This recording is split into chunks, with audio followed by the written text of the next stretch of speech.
Você que tem dificuldade de fala, dificuldade de engolir, língua presa, dificuldade de se alimentar, saiba que tem um processo que pode resolver os seus problemas chamado frenectomia.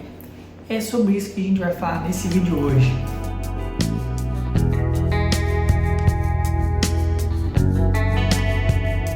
Mas antes do vídeo, eu sou o Dr. João Carneiro, mestre especialista em implantes dentários, e você está no canal Odonto Carneiro, onde eu faço vídeo toda semana para te ajudar a cuidar melhor da sua saúde bucal e para que você entenda um pouco mais sobre a sua saúde. Então aproveita para se inscrever no vídeo para que você não perca os próximos vídeos na semana que vem. Se você não tem os problemas que eu comentei acima, imagina você na seguinte situação, onde você passou a sua infância sendo ridicularizado, sendo zoado, sofrendo preconceito, porque você tinha uma fala diferente das outras pessoas.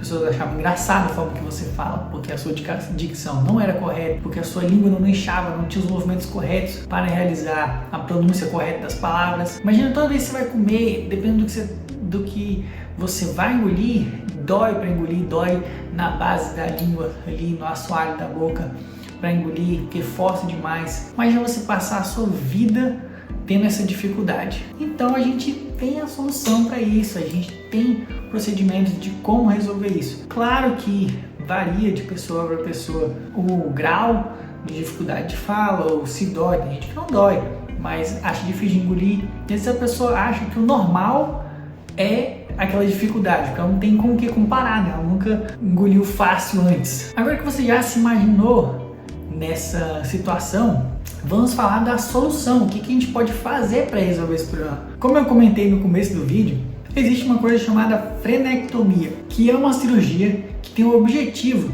de remover o frênulo ou reposicionar esse frênulo.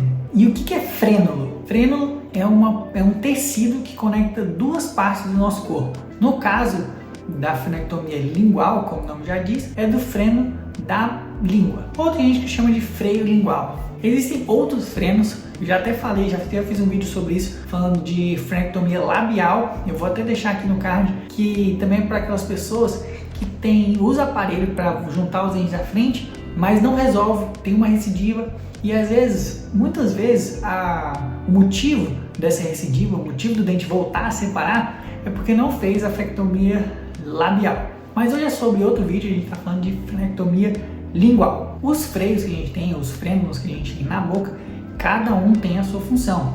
Mas quando eles são muito grossos, muito fibrosos ou muito curtos, eles podem causar esses problemas. No caso do freio lingual ou do frênulo lingual, quando ele é muito curto, isso dificulta para pronunciar algumas palavras e, pior ainda, ele dificulta na hora da alimentação, porque ele limita o movimento da língua. E a língua ela é essencial para a gente se alimentar. A gente pensa muito mais nos dentes, mas a língua é que bota os alimentos na posição correta dos dentes e que joga para dentro na hora de a gente engolir. Quando o freio ele é muito curto, além de limitar os movimentos da língua, o assoalho da boca, aquela parte que fica embaixo da língua e o músculo da língua também, ela fica dolorida, ela fica cansada, porque faz muito mais esforço para fazer o mesmo movimento que faria se o freio fosse do tamanho correto. E é aí que entra a frenectomia, resolvendo esses problemas, colocando o freno no lugar correto, diminuindo aquela tensão que tem entre a língua e o assoalho da boca. Mas para saber se você é um paciente indicado para fazer essa cirurgia,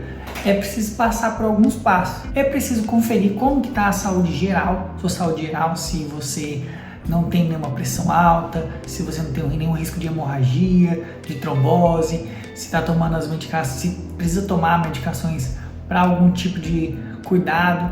Então, primeiro precisa ver como é que está a sua saúde geral, para saber se você é um paciente que pode passar por cirurgias. No caso da saúde geral está excelente, possibilitando fazer uma cirurgia. No caso da saúde geral está tudo ok. Aí a gente confere também, pergunta se você tem algum problema de alergia. Pergunta quais medicamentos que você tem alergia, se você já passou por algum procedimento, para ter certeza que não vai ter nenhum problema com isso. Para que a gente possa passar os medicamentos corretos. Se tiver alergia, muda a medicação que levaria para que não tenha problema com alergia. Feito isso, aí sim a gente vai para a parte clínica, ver como que é o freio, se a pessoa realmente tem o freio curto, se você é indicado para cirurgia. Se sim, aí então vamos marcar a cirurgia, vamos para a cirurgia em si. Como que é feito? Como que é essa cirurgia? Quando você vai para a cadeira, a primeira coisa e mais importante de toda a cirurgia, eu sempre falo isso, é a anestesia. Paciente, você estando totalmente anestesiado, aí sim a gente pode começar a pensar em fazer uma coisa. Antes da anestesia, antes de você estar anestesiado, a gente não faz nada. Primeiro a anestesia, deixa 100% para que todo o processo seja indolor. Hoje em dia a gente não está mais naquela era onde o dentista é um vilão, que você vai lá sofrer, que dói, que não sei o que.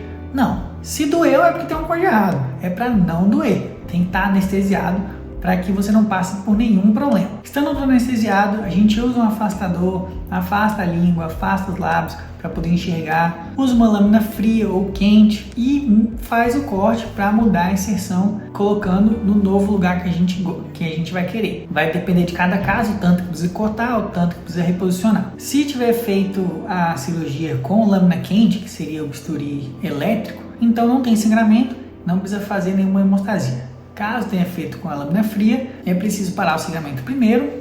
Resolvido o sangramento, a gente vai para a parte do ponto. Então a gente vai fazer a sutura, dar o ponto.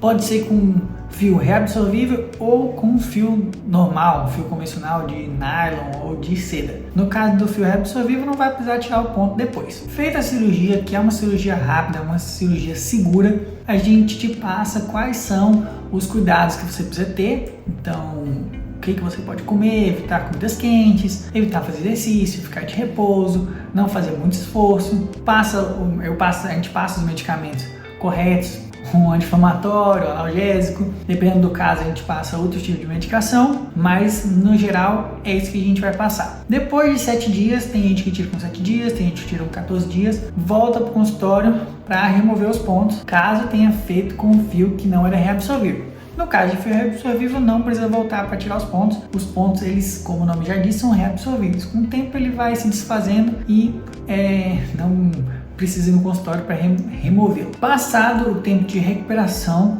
precisa de uma última etapa, que é ir no fonoaudiólogo, fazer os cuidados, fazer os exercícios, fazer os movimentos e o restante do tratamento para que você se habitue com a nova posição e consiga exercer novos movimentos com a língua, e na hora de engolir também vai facilitar, para que não tenha mais aquela dicção ruim e nem a dificuldade para se alimentar. Depois de feito todo esse processo, aí sim você vai estar apto a ter uma vida muito melhor, vai poder comer melhor, falar melhor, ter mais autoconfiança, poder se expressar, não vai ter mais problemas com aquela antiga dificuldade de falar e de se alimentar. E agora, sem a língua dolorida, sem dor, comer vai ser um prazer e não um desafio. Se esse vídeo agregou para você de alguma forma, eu vou te recomendar esse vídeo aqui para você assistir. E se você se inscrever no canal, a gente vai se ver semana que vem.